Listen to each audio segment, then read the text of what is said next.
전신갑주 두 번째 전신갑주 시간으로 의의 호심경을 붙이라, 그런 주제로 말씀을 전하겠습니다.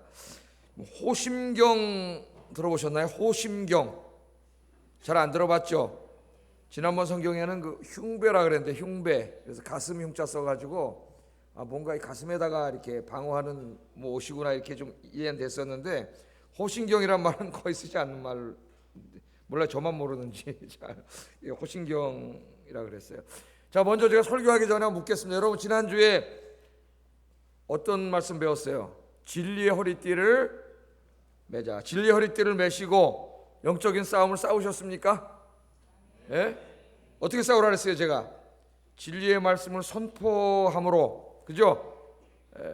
사탄에게 속아 있는 사람들을 구원하고, 그러면 사탄의 나라가 그만큼 축소되는 거라 그랬죠. 또 우리가 진리대로 살음으로 죄로 오염시켜 놓으니 사탄의 나라를 어떻게 하나님의 나라로 회복시키는 일을 하는 거라 그랬어요. 이걸 우리가 자각하고 살아야 된다 그랬습니다. 마귀는 늘 우리를 공격하고 있기 때문에 우리가 이 싸움을 싸워야 되는데, 여러분이 자각하고 사셨어요? 한 주간 동안?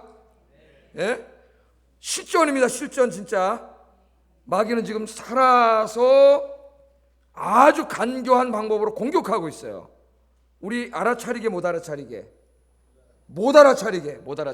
조금씩 우리가 허물어가고 있기 때문에, 이게 굉장히 시급한 문제이기 때문에 하나님께서 이 말씀을 우리에게 주시는 거예요.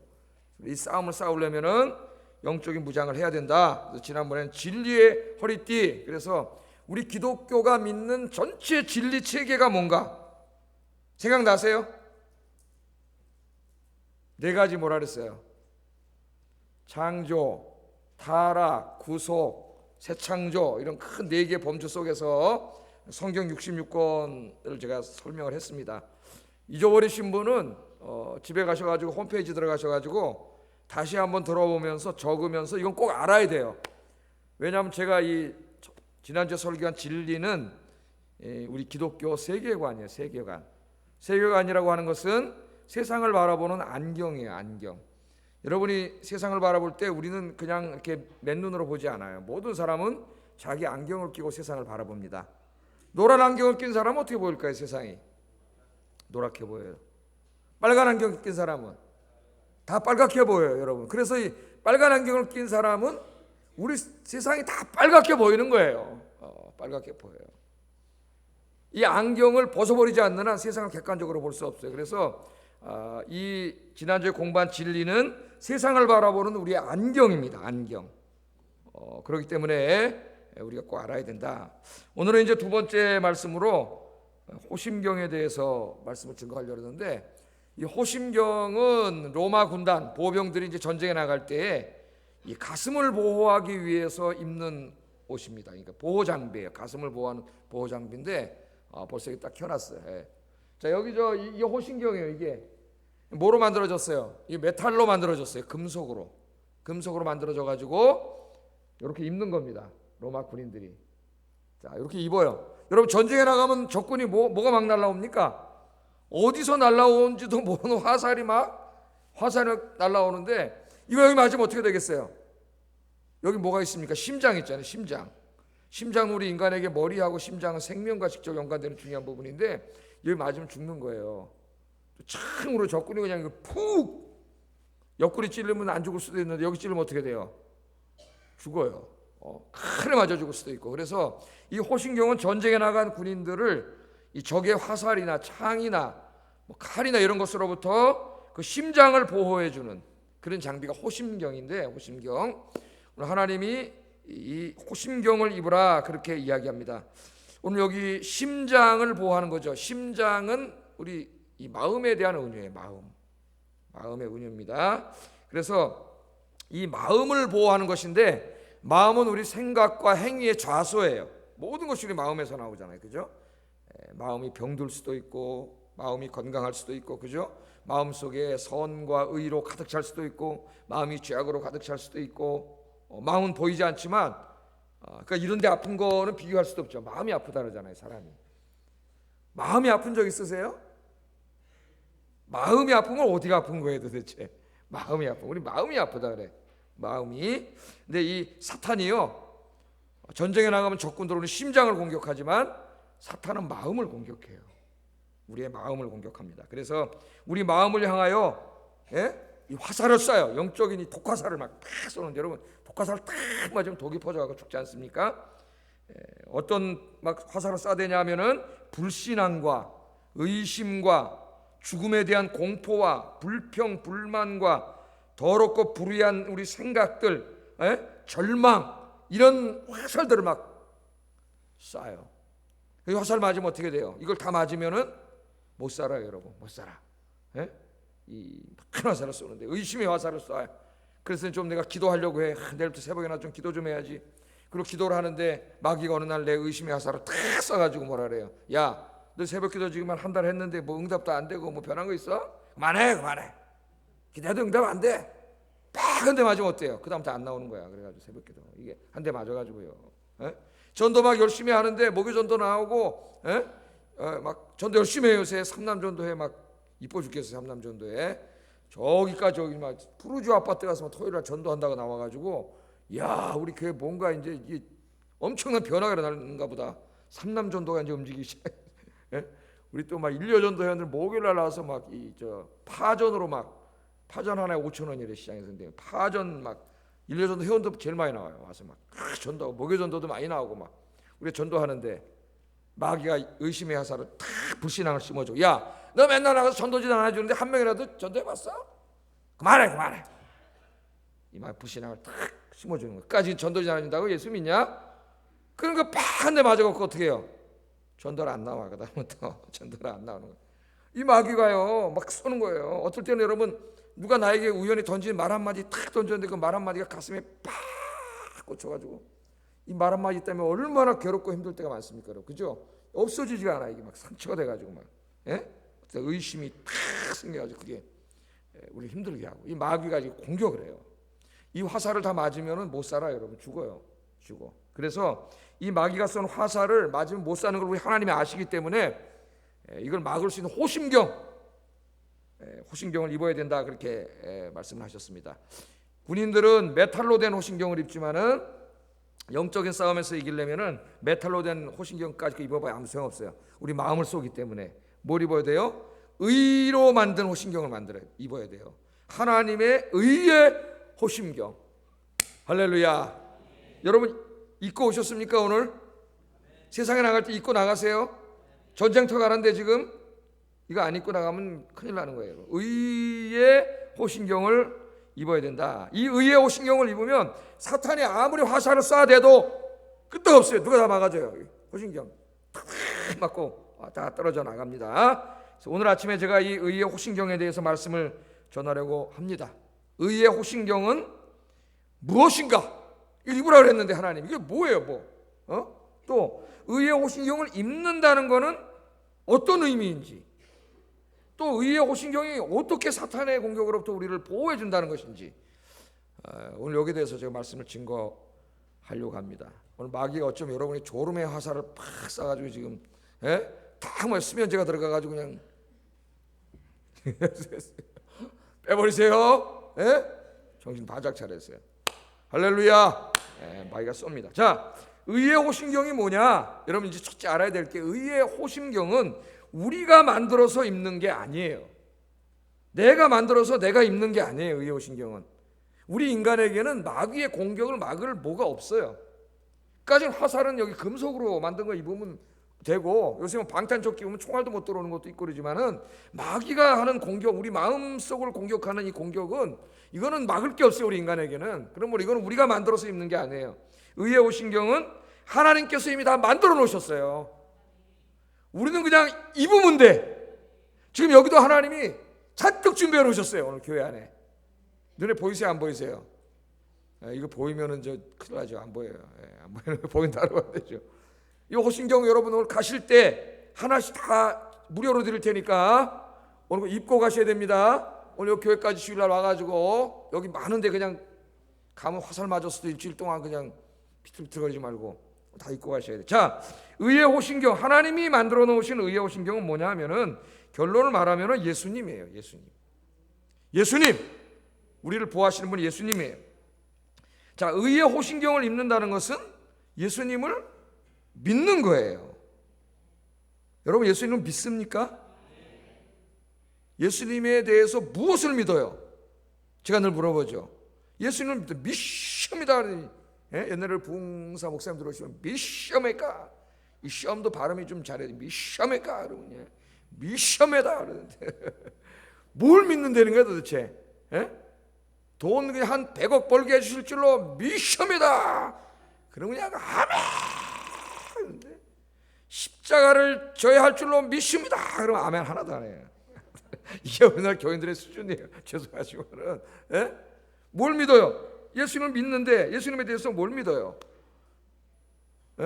뭘 믿는 거예요? 믿음의 내용이 있어야지. 내용이 자꾸 예수 믿고 무슨 하나님 믿고 이런 걸 갖다 돈에다가 이렇게 연관을 시켜놔가 축복받고 이런 데 연결시켜놔가지고 그러다 보니까 마귀가 삶의 환경만 조금 흔들어 놓으면은 다 흔들려 버려요. 그냥 신앙이.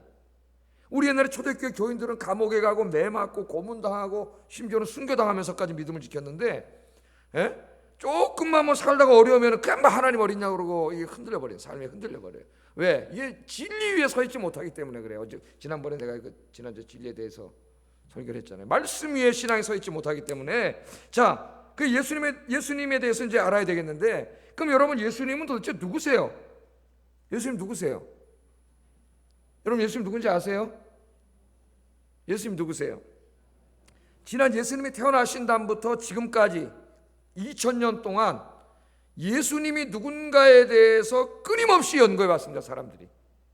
예수 믿는 사람이든 안 믿는 사람이든 과연 이 예수님이 누구냐? 예수님이 누구냐? 이거예요.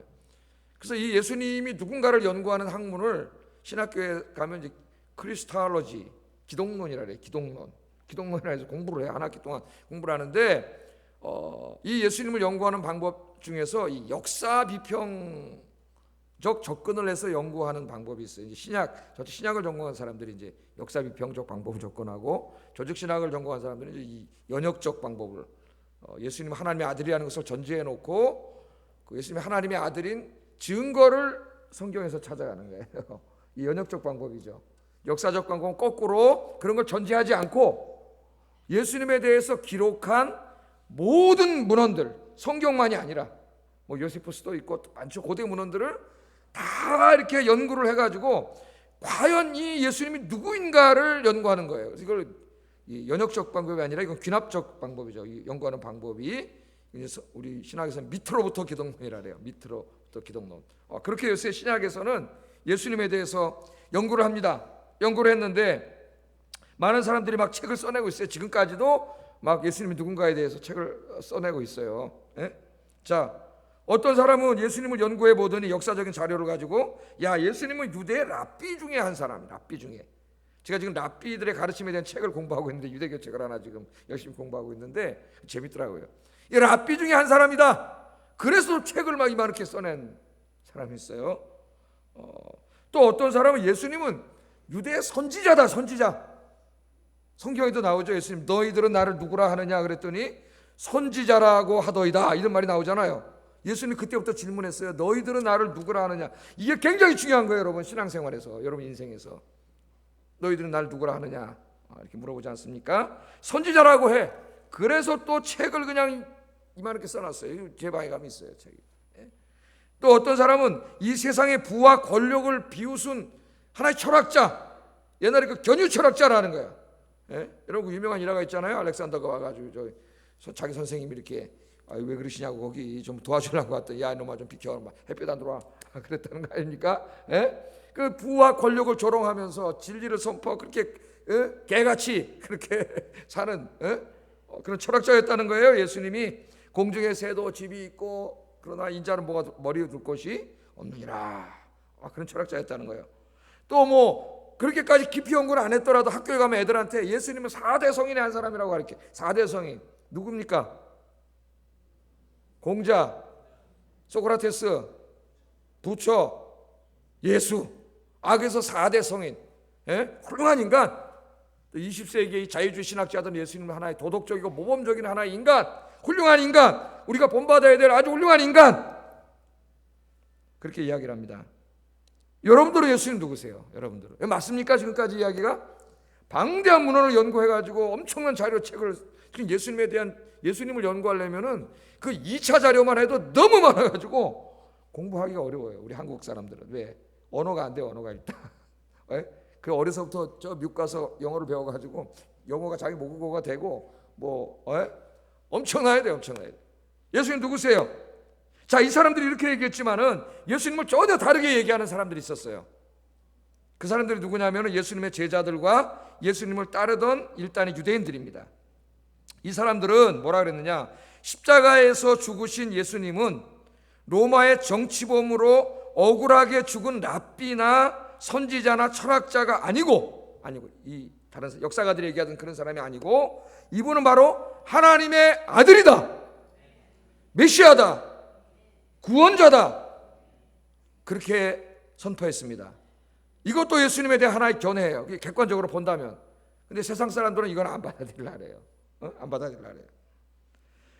자, 이 사람들은 예수님의 탄생은 성령으로 잉태된 것이고, 예수님께서 십자가에서 죽으신 것은 자기 죄 때문에 정치범으로 죽은 게 아니라 온 인류의 죄를 대신 짊어지시고 죽으신 하나님의 아들의 대속적인 죽음이다, 그렇게 주장을 했습니다. 그렇게 주장한 사람들이 써놓은 우리 역사서가 이 복음서하고 성경, 신약성경이에요. 신약성경. 예수님에 대해서 사실은 가장 방대하게 쓴 역사적 사료가 신약성경이에요. 신약성경. 자, 이 최초의 그리스도인들은 십자가에서 죽으신 예수님이 하나님의 구원자라고 선포했는데 어떻게 알았을까요, 여러분? 아니, 보면은 무슨 저 목수의 나사렛에서 자랐고, 엄마는 마리아가 저기 있고, 지금 아버지 요셉 목수고, 그 형제들도 지금 있잖아요. 예수님 육신의 형제들 저기 있고. 그런데 그분이 어떻게 하나님이세요? 어떻게 하나님의 아들이세요? 어떻게 하나님인지 아들인지 알았을까요? 성경에 보면 예수님의 형제들, 육신의 형제들도 안 믿었습니다. 예수님이 메시아라 그러니까 형한테 뭐라 그랬어요? 형, 뭐 그런 소리 하시오. 형 진짜 메시아면은 왜 이 총구석에서 나사렛에서 이러고 댕겨? 저 예루살렘에 가가지고 저 뻔뻔하게 저희 가서 한번 크게 한번 해보지. 요새로 말하면 저 강남에 가서 한번 크게 목회해보지. 뭐 여기 와서 이래? 이랬잖아요. 믿질 않았어요. 그 어떻게 이 십자가 자기 선생님인데 같이 3년 동안 댕기다가 십자가에 죽어버렸는데 이 사람이 하나님의 아들 구원자이며 주님이심을 어떻게 알았냐, 이거 어떻게 알았을까요, 여러분? 이 제자들도 여러분 보세요. 예수님 십자가에서 죽으시니까 어떻게 했습니까? 실망해가지고 예수님 버리고 도망갔습니다. 복음서에 나오죠? 최초의 자세로 도망갔어요. 예수님의 죽음으로 이제 다 끝났다, 그렇게 생각했어요. 예수님도 메시아인 줄 알았더니 메시아가 아니고 예수님 이전에 있던 다른 가짜 메시아들처럼 그런 가짜 메시아 중에 하나였구나, 그렇게 생각을 했다고. 왜냐하면 예수님 이전에도 메시아가 있었고요, 이후에도 메시아라고 주장하는 사람들이 있었어요. 이 사람들이 사람을 좀 모아가지고 군대도 좀 모으고 그래서 로마랑 싸우기도 하고 그러다 결국 다 죽었어요. 그래서 진짜 메시아인 줄 알았다가 이게 가짜 메시아가 된 거예요. 예수님도 그런 사람 중에 하나였구나. 왜? 십자가에서 죽었으니까. 그렇잖아요, 여러분. 그래서 다 뿔뿔이 흩어진 거예요. 제자들이 도망가고, 누가복음에 보면 엠마오로 가는 두 제자도 예수님이 메시아인 줄 알고 왔다가 십자가에서 죽어버리니까 실망해가지고 에라 고향으로 가서 농사나 짓고 살자, 그러고 가다가 부활하신 주님 만났잖아요. 그죠? 제자들이 다 이렇게 예수님이 죽음으로 끝났다, 가짜 메시아다, 이렇게 생각을 하고 뿔뿔이 흩어졌는데, 그런데 이 사람들이 어느 날 며칠이 지나서 갑자기 예수님이 하나님의 아들이고 구원자이고 그가 바로 주님이시다, 하나님이시다, 그렇게 외치고 다니는 거예요. 이 사람들이. 뭔 일이 벌어진 거예요? 갑자기 며칠 만에 머리가 돌았나요? 뭔 일이 벌어진 거죠? 뭐가 이 사람들을 이렇게 변하게 만들었을까요? 부활이에요, 여러분. 부활.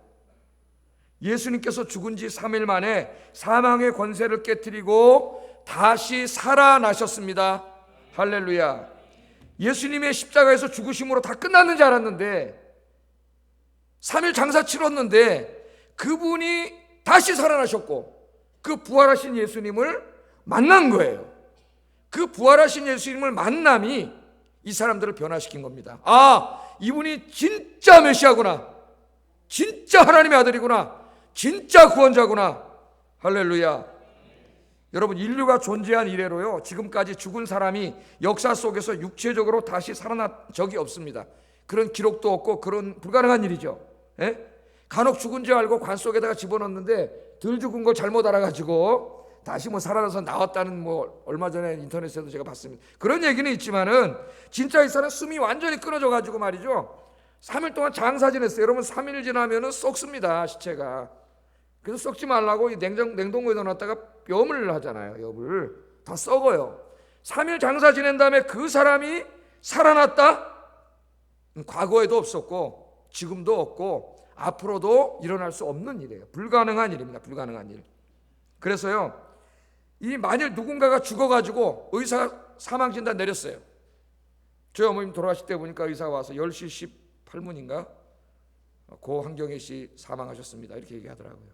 누군가 이제 다 우리 사랑하는 사람들이 내가 먼저 안 죽으면 그런 걸 다 겪어야 될 텐데 사망하셨으면 그 사람 죽는 거예요. 여기서 죽은 거예요.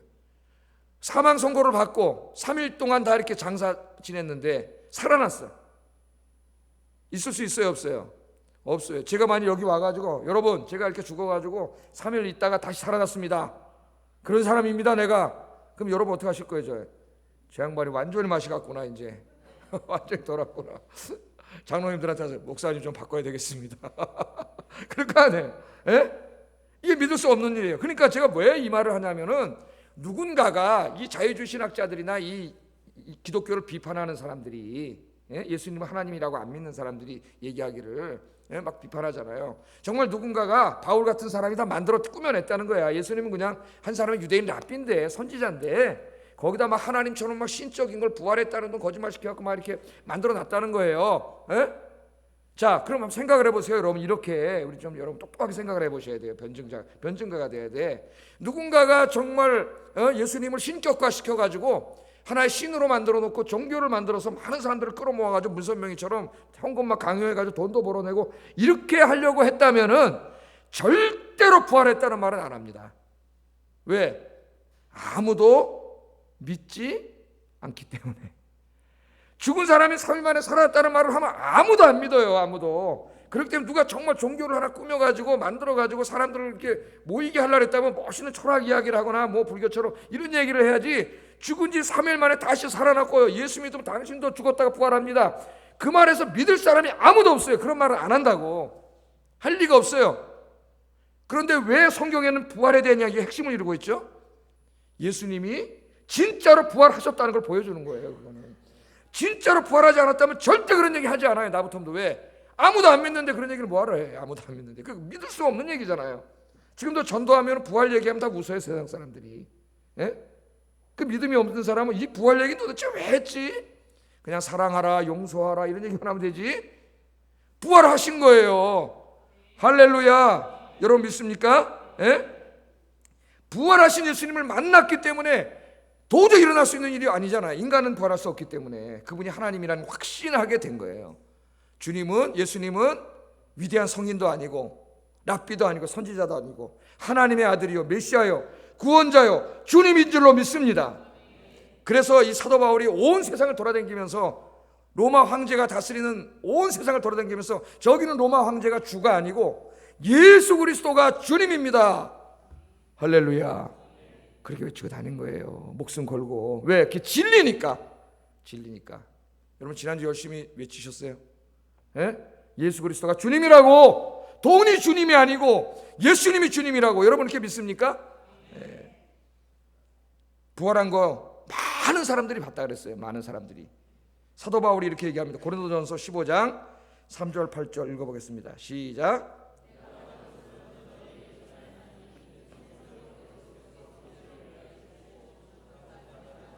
성경대로 사흘 만에 다시 살아나사 게바에게 보이시고 그 후에 12 제자에게와 그 후에 500여 형제에게 일시에 보이셨나니 그 중에 지금까지 대다수는 살아있고 어떤 사람은 잠들었으며 그 후에 야고보에게 보이셨으며 그 후에 모든 사도에게와 맨 나중에 만삭되지 못하여 난 자 같은 내게도 보이셨느니라. 아멘. 수많은 사람들에게 예수님이 부활하신 다음에 찾아오셨는데 일시에 500여 명이 있는 곳에도 형제들만, 거기 여성들도 있었고 아이들도 있었을 거예요. 한 2,000명 정도 있는 곳에 예수님이 오셨어요.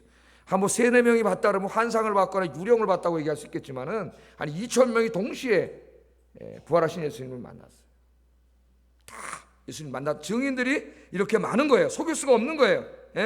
이 예수님의 제자들과 예수님을 따르던 사람들은 부활하시는 예수님을 만난 후에 예수님이 성령으로 잉태된 하나님의 아들이구나, 인간의 방법으로 난 분이 아니구나, 누가복음에 나오는 것처럼 예수님의 죽음이 온 인류의 죄를 대신 짊어지시고 죽으신 대속의 죽음이구나, 예수님의 부활이 우리의 구원을 위한 부활이구나, 그걸 깨닫게 됐다는 거예요. 깨닫게 됐어요. 이걸 확신하게 됐어요. 부활하신 예수님 만났기 때문에. 그래서 3일 만에 예수님이 주님이라고, 예수님이 구원자라고 외치고 다닌 거예요. 여러분, 예수님을 믿는다는 것은 바로 뭡니까? 예수님의 십자가의 죽음과 부활이 우리의 죄사함과 구원을 위한 하나님의 구원의 행위임을 믿는 겁니다. 역사가들은 예수님은 그냥 로마의 정치범으로 십자가에서 죽은 한 사람의 랍비거나 선지자일 뿐이다, 거기밖에 몰라. 그 사람들은, 역사가들은 거기까지는 인정을 해요. 그들도 그밖에 모르는 거예요.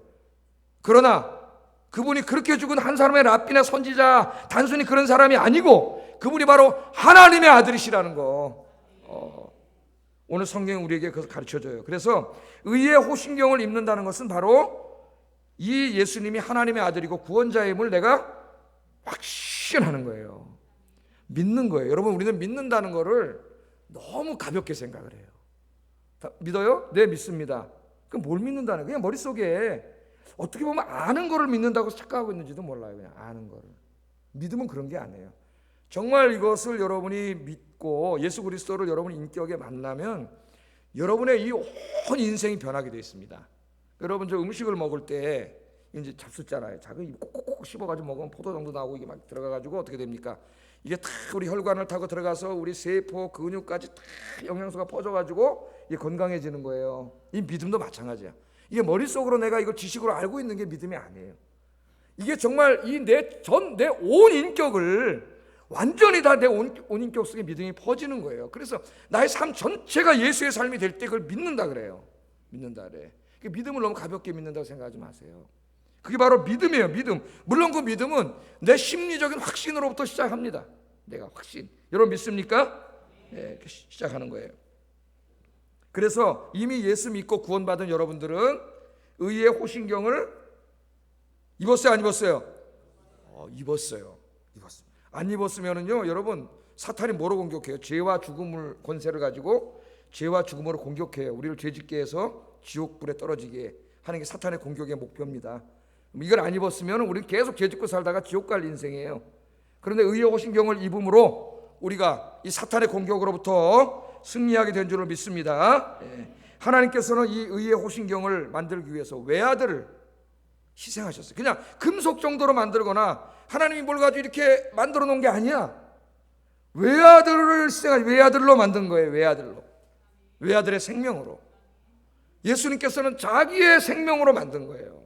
너무나 값진 거예요. 이 주님을 믿는다는 믿음이, 이 엄청나게 값진 거, 이건 돈으로 어떻게 할 수가 있는 게 아니에요. 수천 조 원을 줘도 못 사요. 이건 못 사요. 그런데 우리 하나님께서 이 의의 호신경을, 이 믿음을 저와 여러분에게 은혜로 주셨습니다. 은혜로 주셨다는 건 거저 주신 거예요. 여러분이 무슨 돈 지불하셨어요? 뭘 했어요? 노력을 했어요? 하나님께서 거저 주신 거예요. 그런데 가만히 있는 게 아니라 내가 죄인임을 인정하고 예수 그리스도께서 나를 위해 죽으셨다는 것을 여러분이 믿기만 하면 이 의의 호신경을, 이 엄청난 가치를 하나님께서 여러분에게 공짜로 주실 줄로 믿습니다. 여러분, 저는 오늘 여기 오신 분들이 이 호신경을 입었다고 생각을 해요. 아직 못 입은 사람은 오늘 주님을 영접하고 입으세요. 그런데 입었어도 이 끈이 자꾸 이렇게 느슨해질 수가 있어요. 축구할 때 우리 정강이 보호대를 차고 축구를 하는데 뒤가 이렇게 끈으로 돼 있다. 이렇게 고무끈으로 찌개서 딱 이렇게 붙이게 돼 있어요. 한 달만 신으면 늘어나 헐렁헐렁해져요. 이 끈도 마찬가지예요. 그래서 여러분, 이 끈이 쭉 늘어지면은 이 호신경 사이로 틈이 생겨. 그런 마귀의 화살에 맞는 거예요, 여러분. 물론 마귀가 우리 영을 죽이지는 못해요. 우리 구원을 하나님 지켜주시기 때문에. 그러나 그렇게 되면 다시 불신앙과 의심과, 그죠? 세상의 걱정과 염려와 이런 것들이 다시 안에 들어와가지고 나를 고통스럽게 하잖아요. 고통스럽게. 그래서 여러분, 이 끈을 날마다 꽉 조여매야 돼요. 어떻게 조여맬 수 있죠? 어떻게? 늘 주님 옆에 나와서 기도하고 말씀 묵상하고 예배드리고 주님과 늘 가까이 하면서 이 호신경의 끈을 꽉 매가지고 마귀의 어떤 이 불화살 독화살 공격에도 여러분 능히 다 때려부수고 승리하는 여러분 되시기를 주의 이름으로 축복합니다. 축복합니다. 자, 여기서 끝난 게 아니에요. 끝난 게 아니에요. 우리가 신학적으로 좀 이 교리라고 하는 거, 신학이라고 하는 것은 좀 딱딱해요. 그죠? 그냥 제가 이렇게 무슨 재밌는 이야기 되지만 소프트해요. 듣기도 좋고 지루하지도 않은데 자꾸 논리로 신학으로 설명은 딱딱해. 그러나 여러분 이제 어른은 딱딱한 음식을 먹어야 돼요. 애들은 우유를 먹지만 어른은 고기를 먹을 줄 알아야 된다 그랬죠. 예수님께서 딱딱한 음식을 먹어야 돼. 그래야 여러분 건강해져요. 언제까지 맨날 그 우유만 먹고 살 거예요. 이 말씀을 잘 들어보세요. 자, 어떻게 그러면 주님의 십자가를 믿을 때 내가 구원이 이루어지는가, 나에게 어떻게 구원이 이루어지는가? 이제 이것을 공부해야 되는데, 자, 이건 뭐 속죄론, 칭의론 이렇게 우리가 공부를 합니다. 자, 한번 생각해 보세요. 예수님께서 왜 죽으셨다고요? 저와 여러분의 죄 때문에 돌아가신 거예요. 저와 여러분의 죄를 대신해서 짊어지시고, 왜? 죄가 우리에게 있으면 우리는 구원받지 못해요. 지옥 가요. 예수님이 이 십자가에서 우리 대신 십자가 지시고 형벌을, 우리가 받을 형벌을 예수님께서 다 받으셨어요. 그래서 우리가 예수 그리스도를 믿으면 어떻게 됩니까? 예수님의 속죄의 죽음이 나의 죽음이 되는 거예요. 로마서 6장에 이렇게 얘기하죠. 예수님과 함께 십자가에 못 박아 장사 지냈다 그러잖아요. 내가 그 속죄에 참여하는 거예요. 그래서 내가 예수를 믿는 순간 나의 모든 죄가, 과거, 현재, 미래의 모든 죄가 사해져요. 사해져. 에베소서 1장 7절 우리 이미 공부했는데 같이 읽어보겠습니다. 시작.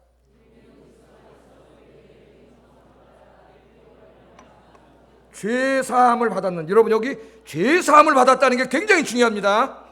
죄사함을 받지 못하면 하나님 나라에 들어가지 못해요. 죄사함을 받아요. 여러분이 믿을 때, 예수님을 믿을 때, 나의 구주로 영접할 때 죄사함을 받아요. 죄사함을 신학에서는 속죄라고 하고, 이 속죄는 하나님의 무죄 선언입니다. 우린 죄인인데 하루에도 수도 없이 죄를 짓는데 하나님이 무죄 선언한 거예요. 무죄 선언. 속죄라 그래요. 속죄. 그런데 이 속죄는 소극적인 측면이고 적극적인 언어로 이야기하면은 칭의예요. 칭의. 하나님이 의롭다 칭해 주심. 여러분 이신칭이라는 말 많이 들었죠? 이신칭. 믿음으로 의롭다 칭함을 받는다. 그거는 이신칭이 우리 기독교 핵심적인 교리예요. 여러분, 칭의는 하나님이 나를 의롭다 칭해 주신 거예요. 한번 로마서 3장 26절 읽어보겠습니다. 시작.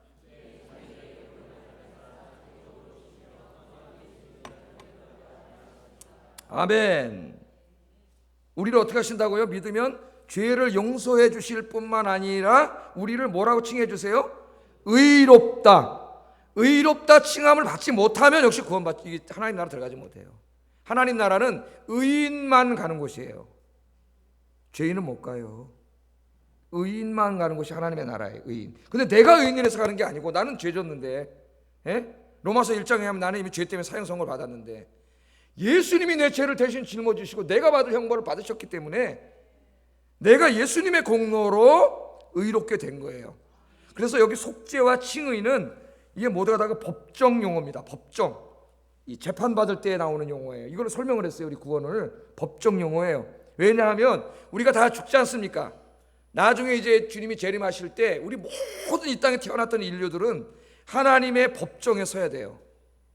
하나님의 법정에 서서 재판을 받습니다. 재판을. 그 재판이 뭘로 재판을 받는? 여러분이 한평생 살아온 인생이 재판을 받아요. 한평생 살아온. 그러니까 여러분 잘 사세요. 하루하루. 조심해서 사세요. 말씀대로 살려고 노력하고 말도 함부로 하지 말고 말과 행동과 생각까지 다 심판받아요. 하나님 앞에 다 드러나요. 거기 가서. 그런데 하나님이 이제 앉으셔가지고 여기 올 거 아닙니까? 홍길동 너 유죄. 그럼 지옥 가는 거예요. 유죄 판결 받으면 지옥 가는 거예요. 유죄. 그런데 말이죠, 놀라웠게도 성경은 뭐라고 얘기하고 있어요?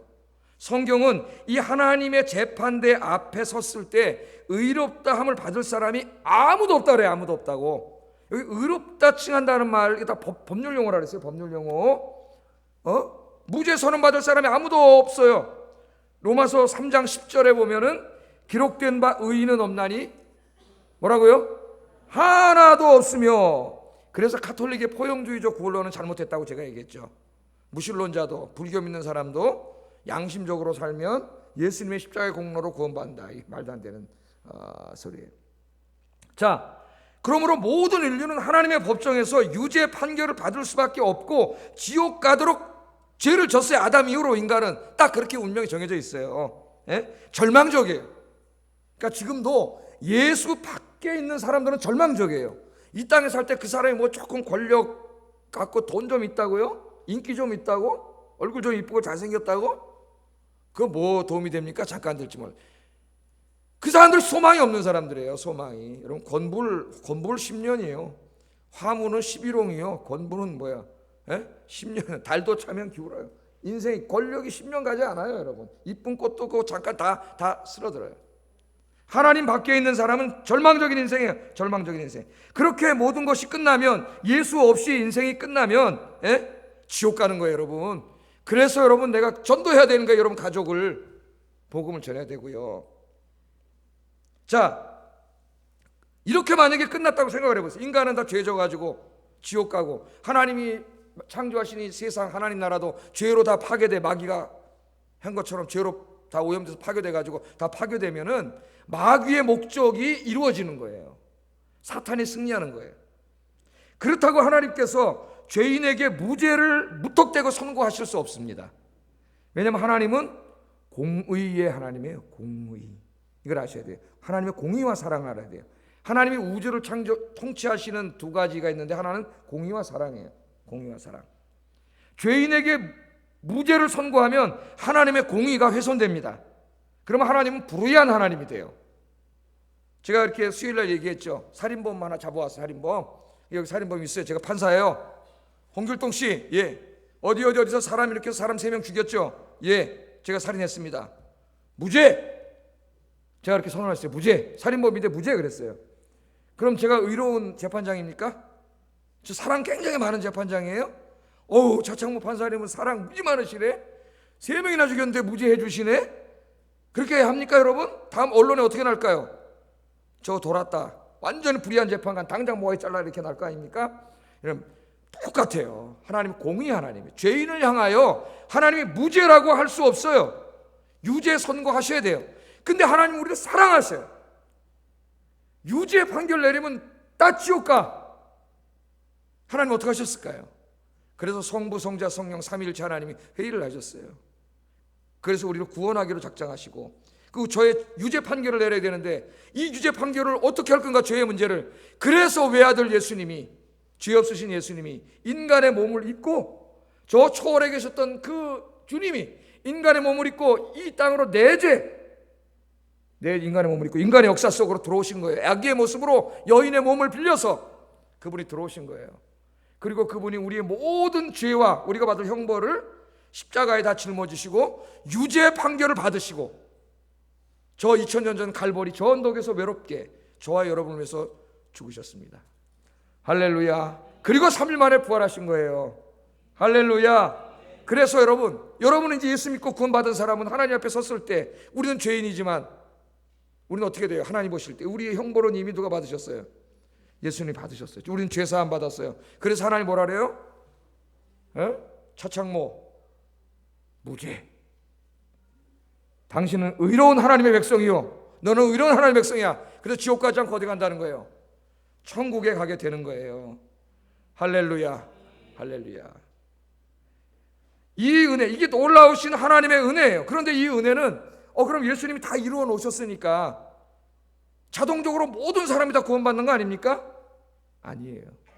예수님은 다 이루어 놓으셨어요. 그 은혜를 붙잡아야 돼. 그 은혜를 붙잡는 게 오늘 비유적으로 호신경을 입는 것이고, 그게 바로 예수님을 뭐 하는 거예요? 믿는 거예요. 믿음으로. 믿지 않으면 구원받을 수 없어요. 가톨릭의 잘못이에요. 믿지 않으면. 우리가 믿음으로 구원을 받아요. 믿으면 하나님께서 우리를 죄 사해 주시고 하나님의 법정에서 의롭다 칭해 주셔서 천국에 가게 하십니다. 마귀가 공격합니다. 야, 너 죄 많이 졌잖아. 너 같은 놈이 어떻게 천국 가? 저도 옛날에 그런 생각 많이 해봤어요. 죄 졌을 때 내가 천국 갈 수 있을까? 이렇게 죄를 많이 졌는데, 그런 생각 한 적 있어요. 마귀가 공격을 해요. 너 네 죄값 받아야 돼. 네가 천국 가면 천국이 천국이냐 지옥이지? 마귀가 막 공격합니다. 우리 마음속에 이러한 건강하지 못한 죄책감의 화살을 막 쏘아댈 때가 있어요. 물론 여러분, 우리가 죄를 지면은 죄책감이 들어야 됩니다. 죄를 짓고도 죄책감이 없는 게 문제죠. 죄책감이 들어야 돼요. 죄에 대해서 애통하고 회개해야 됩니다. 그럼 하나님이 우리의 죄를 용서해 주세요. 그러나 어떤 사람은 십자가의 용서를 받아들이지 못하고 자신을 용서하지 못하는 사람이 있어요. 이게 정신과 치료를 받는 사람이 많아요. 이런 죄책감을 병든 죄책감이라고 하는데, 이 어떤 사람은 죄에 대해서 전혀 죄책감을 느끼지 않습니다. 계속 죄를 져요. 죄책감 느끼지 못해요. 이거 큰일 날 사람이에요. 이 사람 구원받은 사람이 아니에요. 그런데 어떤 사람은 이 십자가의 용서를 받아들이지 못하는 사람이 있어요. 이것도 큰 문제예요, 여러분. 이것도 큰 문제예요. 죄는 어떻게 해야 되느냐? 죄에 대해서 애통하세요. 철저하게 회개하세요. 그런 다음에는 십자가의 용서를 받아들이세요. 할렐루야. 특별히 이런 성적인 이런 부분에서 자기 몸을 더럽혔거나 이런 분들이 이렇게 보면은 상담 사례를 보면 자기를 용서 못해. 자기를 자기가 버러지처럼 보면서 자기를 용서하지 못하고 막 스스로 목숨을 끊고 이런 사람들이 있어요. 여러분, 하나님이 용서하지 못할 죄 없어요. 가늠하다 잡힌 여인도 우리 주님이 나도 너를 죄 있다 하지 아니하노라. 다시는 죄 짓지 마라. 그 죄를 용서해 주셨잖아요. 여러분, 죄에 대해서는 애통하고 회개하되 주님의 십자가의 용서를 받아들이세요. 우리 다 주님이 죄 사해 주시고 천국 백성으로 삼아 주실 줄을 믿습니다. 그런 마귀가 그냥 마귀 화살이 뚝 부러지는 거예요. 뚝 부러지는. 우리 더 이상 공격하지 못하는 거예요. 자, 이처럼 우리가 이 예수님을 믿고 죄 사함 받고 의롭다 칭함을 받으면 또 한 가지 놀라운 변화가 생겨요. 또 한 가지 변화. 그게 뭐냐면은 하나님과 우리와의 관계가 새롭게 정립됩니다. 관계가 회복이 돼요. 관계가. 그래서 이것을 칭의의 관계론적 의미라 그래요. 아까 그걸 법정적 의미고 속죄와 칭의는 관계론적 의미. 우리 한국 교회는 칭의의 법정적 의미만 가르쳤어요. 강조해 왔어요. 이 관계론적 의미를 강조하지 않았어요. 이걸 연결시키지 못했어요. 우리가 예수 믿고 의롭다 칭함을 받는 순간 하나님과 나와의 관계가 회복이 돼. 그래서 로마서 5장에 보면 하나님과 화목됐다 그래요. 화목. 이것도 중요한 개념입니다, 성경에. 그러나 더 분명하게 보여주는 건 뭐냐면은 하나님과 우리의 부자 관계가 회복된 거예요. 부모 자식 관계가. 탕자 이야기처럼. 성경이 이렇게 말합니다. 로마서 8장 15절 읽어보겠습니다. 시작.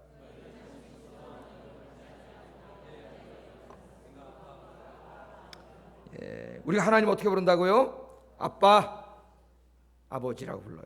갈라디아서 4장 6절 읽어보겠습니다. 시작.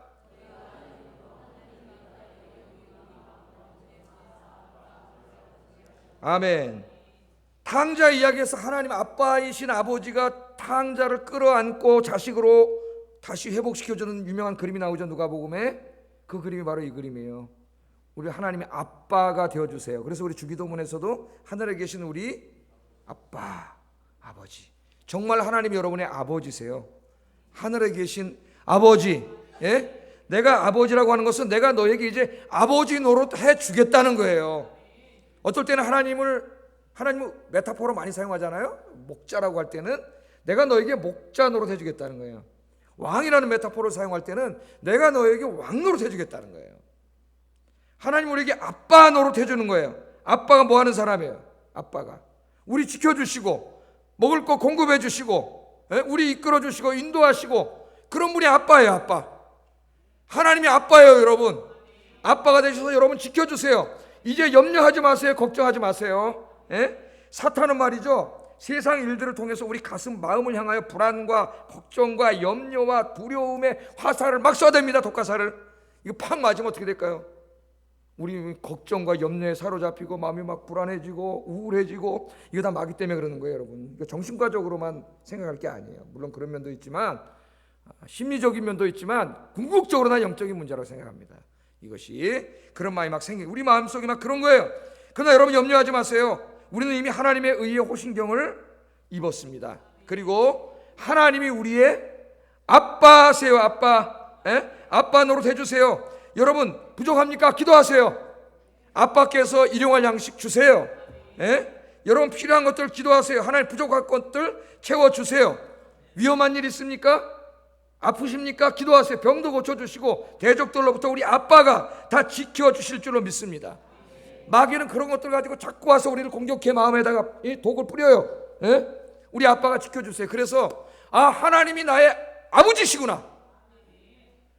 내가 혼자가 아니라 고아가 아니라 하나님이 나의 아빠시구나. 나와 함께 계시는구나. 이 믿음과 확신을 갖는 순간 마귀는 우리를 공격하지 못합니다. 세상의 걱정과 근심과 염려 아무리 가까운 뭐예요?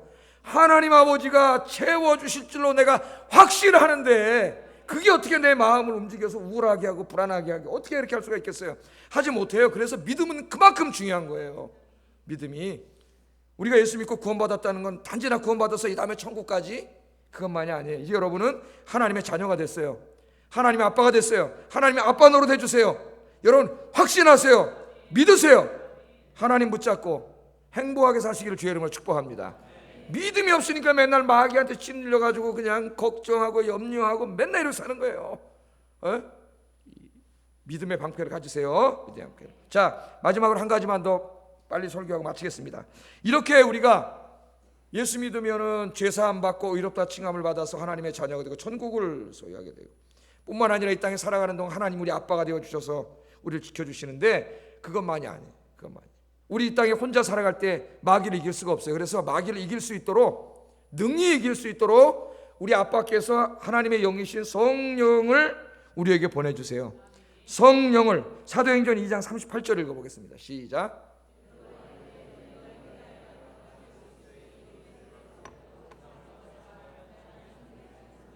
아멘.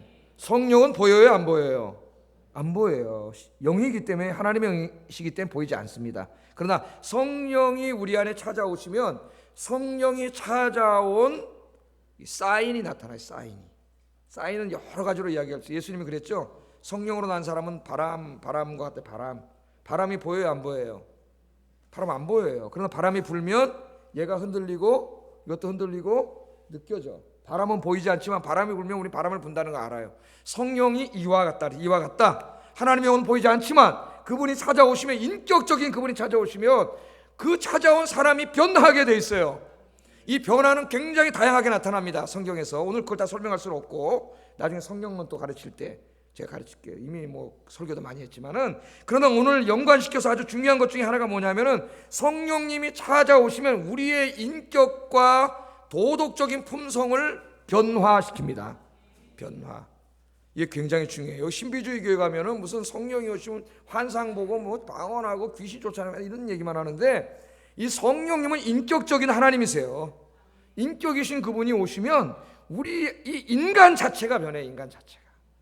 그래서 그분이 우리의 죄악된 옛사람을 자꾸 소멸시켜 가셔요. 그리고 거룩하고 의로운 삶에 대한 열망을 주세요. 열망.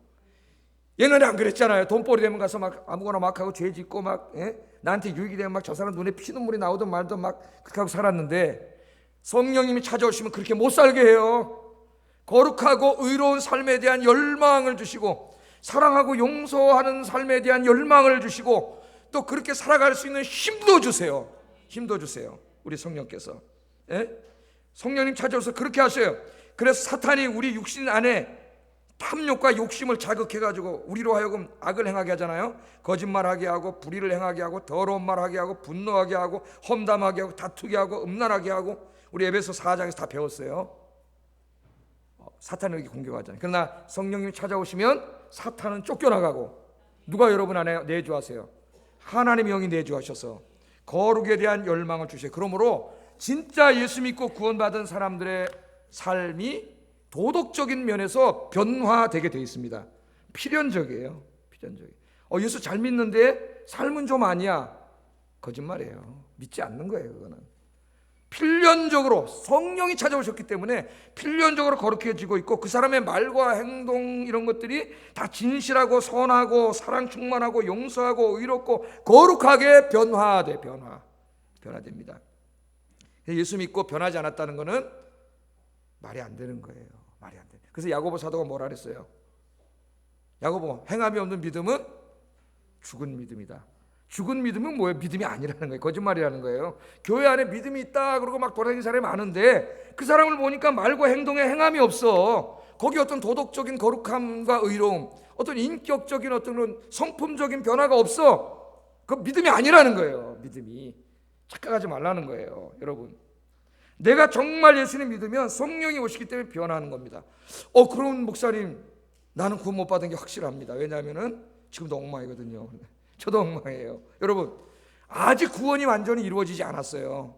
그리고 사탄이 활동하고 있기 때문에 우리 그리스도인들도 연약함 때문에 인격이 좀 본바탕을 드러낼 때도 있고, 저부터도 또 우리 삶이 그렇게 도덕적으로 완전하지 않고 죄를 질 때도 있어요. 예수 믿는 사람들도 아직 구원이 완전히 이루어지지 않았기 때문에. 그러나 뭐가 다릅니까? 성령이 내 안에 계시기 때문에 내가 그런 일을 할 때 성령이 막 싫어하세요.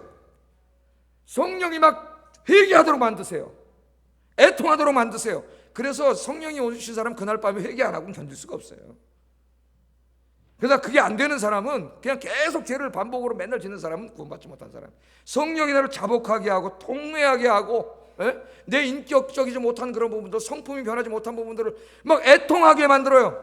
변화되고 싶은 열망을 갖게 해서 부족하지만 자꾸 이렇게 변화시켜주는 줄로 믿습니다. 한 가지 마지막으로 저 설교 마칠게요. 그런데 중요한 게 있어요. 성령이 우리 안에 내주하셨다고 나는 가만히 있는데 하나님께서 나를 다 이렇게 자동적으로 바꿔주시는 게 아니에요. 우리가 경험하지만 그렇지 않잖아요. 그죠? 경험하지 않잖아요. 그런 게 아니에요. 성령님이 우리 안에 내주해 주셔요. 우리에게 거룩에 대한 열망도 주시고 우리에게 힘도 주셔요. 그러나 성령님 어떻게 하세요? 우리에게 흉배를 붙여놓고 어떻게 하세요? 우리 스스로가 우리 힘으로 그 마귀와 싸워나가기를 원하세요. 우리 마음속에 옛날에 있던 죄악의 잔재들을 소멸시키고 이 땅에 우리를 유혹하고 죄짓게 하는 것들과 싸워서 여러분 의롭고 거룩한 삶을 살아가도록 하나님이 이 성령님께서 그렇게 하기를 원하세요. 그래서 뒤에서 지켜보시면서 우리를 물론 힘도 주시고 능력도 주시지만 우리가 스스로 싸워나갈 수 있도록 하십니다. 그래서 우리들이 어떻게 합니까? 기도해야 돼요.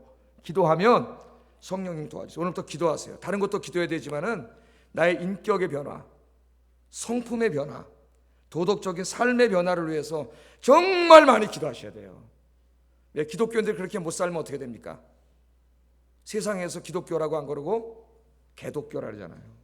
개독교. 그 교회를 막 욕하잖아요. 마귀의 화살이 교회로 막 날라와. 화살이 교회에 막 꽂혀가지고 세상 사람들이 교회를 안 나와. 가톨릭은 계속 늘어나는데 개신교는 계속 줄어들어요. 우리가 그렇게 살지 않기 때문이에요. 성령님 우리 안에 계시는데 이제는 기도하면서 주님 붙잡고 거룩하고 의로운 삶을 살아가고 성품과 인격의 변화를 위해 애쓰셔서 정말 예수님 닮은 여러분 되시기를 주의 이름으로 축복합니다. 그게 바로 이 땅에 하나님 나라를 만들어가는 거잖아요. 이 땅에. 할렐루야. 기도하겠습니다. 여러분, 우리는 이미 예수 믿고 의의 흉배를 입었어요.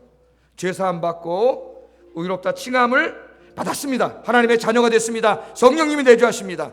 끈을 더 바싹 베고 악한 마귀와 싸워서 승리하게 해주세요. 기도하겠습니다. 사랑하신 아버지 하나님, 감사합니다. 오늘 이 귀한 말씀을 통해 의의 흉배를 붙이라고 하신 이 주님의 말씀이 무슨 의미인지 오늘 우리에게 깨닫게 해주신 것 감사합니다. 우리는 죄 짓고 살다가 죄와 죽음으로 통치하는 마귀에게 공격을 당해서 죄 짓고 살다가 지옥 갈 인생이었는데 우리들을 너무나 사랑하시는 하나님께서 외아들을 이 땅에 보내주시고 십자가에서 죽게 하심으로 우리 죄를 사하시고 우리를 의롭다 칭해 주시고 하나님의 자녀 삼아주신 것 하나님 감사합니다. 성령님을 보내주셔서 죄와 싸울 수 있는 힘을 주시고 죄짓지 않게 하시고 거룩하고 의로운 삶에 대한 열망과 힘을 주시고 우리의 인격과 성품의 변화를 위해 몸부림치는 마음을 허락해 주신 것 감사합니다. 아직 완전하지 않아서 쓰러질 때도 있고 넘어질 때도 있습니다. 그러나 성령님이 붙잡아 주십니다. 애통하게 하십니다. 회개하게 하십니다. 다시 일어나게 하십니다. 기도하면서 주님 붙잡고 승리하는 저희들이 되게 하여 주시옵소서. 예수님 이름으로 기도드립니다. 아멘. 259장 찬송하겠습니다. 259장.